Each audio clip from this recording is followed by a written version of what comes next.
Aliens aliens இருக்கா? என்னங்க இப்படி சொல்கிறீங்க? ஏலியன்ஸ் இருக்குதா? ஏலியன்ஸ்னால் எப்படி? அதாவது படத்துலலாம் காட்டுற மாதிரி பூமி மேலே படையெடுத்து வரப்போகுதா, இல்லை அப்படின்னா எங்கேயோ ஒரு இடத்துல நம்ம கூடயே வாழ்ந்துக்கிட்டு இருக்கா? இப்படிப்பட்ட பல குழப்பங்கள் இருக்கும்போது இப்போ ரீசண்டாக ஒரு நியூஸ் வைரல் ஆகிக்கிட்டு இருக்கு. என்ன அப்படின்னா, ஏலியன்ஸ் இருக்கிறதுக்கான ஒரு அறிகுறியை கண்டுபிடிச்சிருக்காங்க மார்ஸில் அப்படின்னு சொல்லிட்டு.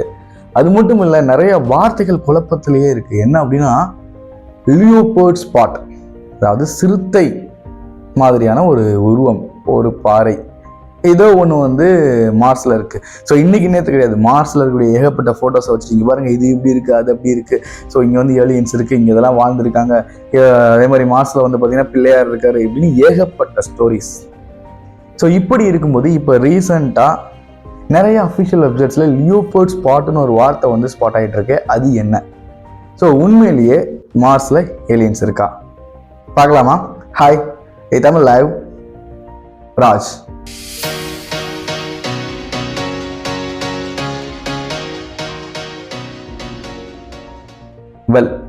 இந்த ஏலியன்ஸ் இருக்கா அப்படிங்கக்கூடிய இப்போ பரவக்கூடிய இந்த ஒரு விஷயத்துடைய கதை கமலஹாசன் மாதிரி சொல்லணும்னா இப்போ ஆரம்பிச்சது கிடையாது. 2020 காலப்பயணம் பண்ணி பின்னோக்கி போகலாம். 2020 பார்த்தீங்கன்னா பெர்செவரன்ஸ் ரோவர் அப்படின்னு சொல்லக்கூடிய ஒரு ஆட்டோமேட்டிக் ரோபோட்டை மார்ஸை ரிசர்ச் பண்ணுறதுக்கு நாசா அனுப்புகிறாங்க. ஸோ இந்த நாசா இதை எங்கே ஸ்பாட் பண்ணுறாங்க அப்படின்னா, ஜெய்சிரோ கிரேட்டர் அப்படின்னு சொல்லக்கூடிய ஒரு பள்ளத்தாக்கை ஒரு டார்கெட் வச்சு இதை அனுப்புகிறாங்க. ஏன் அந்த பள்ளத்தாக்கு? ஆக்சுவலாக அந்த காலகட்டங்களில் அந்த இடத்துல ஒரு லேக் இருந்திருக்கலாம் அப்படிங்கிற மாதிரியான ஒரு அறிகுறி அங்கே இருந்திருக்கு. ஸோ கண்டிப்பாக அங்கே ஒரு நீர் இருந்து ஒரு லேக் மாதிரியான இல்லை ஒரு ஆற்று படுகை அப்படின்னு வச்சுக்கலாம். ஸோ நம்ம எல்லாருக்குமே தெரியும், உயிரினங்கள் நீர்லேருந்து வந்துச்சு நிறையா ரிசர்ச்சர்ஸ் எல்லாம் சொல்லுது. அண்ட் மோர் ஓவர் ஒரு கல்ச்சருமே தண்ணீர் ஆற்றுப்படுகையை ஒட்டி ஆரம்பிக்கப்பட்டிருக்கு. அந்த மாதிரி ஏகப்பட்ட ரீசன்ஸ் இருக்கு. ஸோ நாசாவுமே டார்கெட் பண்ணது பார்த்தீங்கன்னா அந்த மாதிரி ஒரு கிரேட்டர், அந்த மாதிரி ஒரு பள்ளத்தாக்குல தான் ஒரு லேக் இருக்கக்கூடிய ஏரியாவை சுற்றி இதை டார்கெட் பண்ணி அனுப்புறாங்க.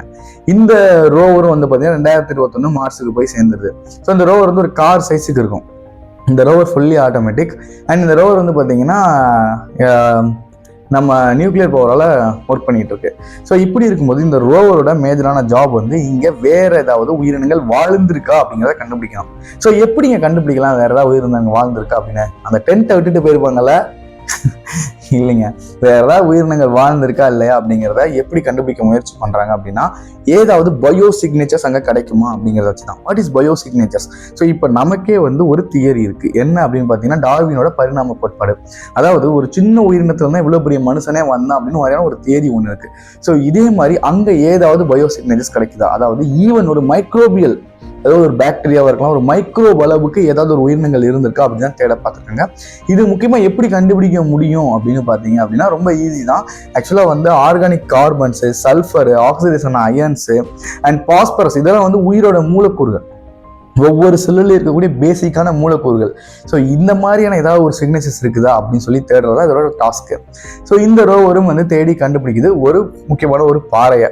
ஸோ சேயாவா ஃபால்ஸ் அப்படின்னு சொல்லக்கூடிய ஒரு பாறை பகுதியை கண்டுபிடிக்குது. அங்கே தான் இந்த லியோபர்ட் ஸ்பாட்ஸ், அதாவது ஒரு சிறுத்தை இருக்குன்னு வச்சுக்கோங்களேன், அந்த சிறுத்தை மாதிரியே மேலே அது மேலே இருக்கக்கூடிய அந்த புள்ளிகள் மாதிரி அந்த பாறைகள் மேலே நிறைய தடங்கள் இருந்தது. இது ஒரு பயாலஜிக்கல் ஆக்டிவிட்டிஸால தான் உருவாயிருக்கணுமே.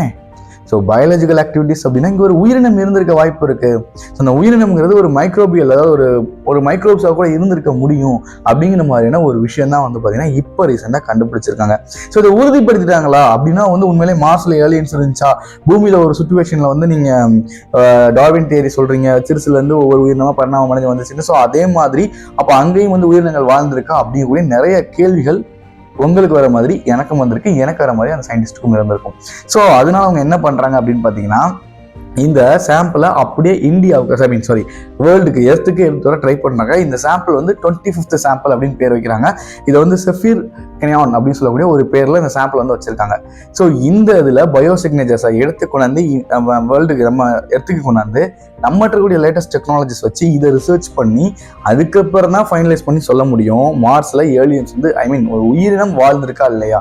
ஸோ ஏலியன்ஸ் சொன்னோன்னே டெக்ல அட்வான்ஸ்டாக பயங்கரமாக இருந்து நம்மளை தேடி நம்ம கூட சண்டை போடுறது, இல்லை பவர்ஃபுல்லாக ஹியூமன்ஸோட பவர்ஃபுல்லாக இருக்கிற மாதிரியான விஷயங்கள் அப்படிங்கிறதெல்லாம் தாண்டி நம்ம இப்போ வரை தேடிட்டு இருக்க ஒரே ஒரு விஷயம் என்னன்னா, ஏதாவது ஒரு இடத்துல ஏதாவது ஒரு மைக்ரோபியல் ஆக்டிவிட்டிஸ் இருந்துடாதா, ஏதாவது ஒரு நுண்ணுயிரினம் நம்ம கண்ணுக்கு பற்றாதா அப்படிதான் தேடிட்டு இருக்கோம்.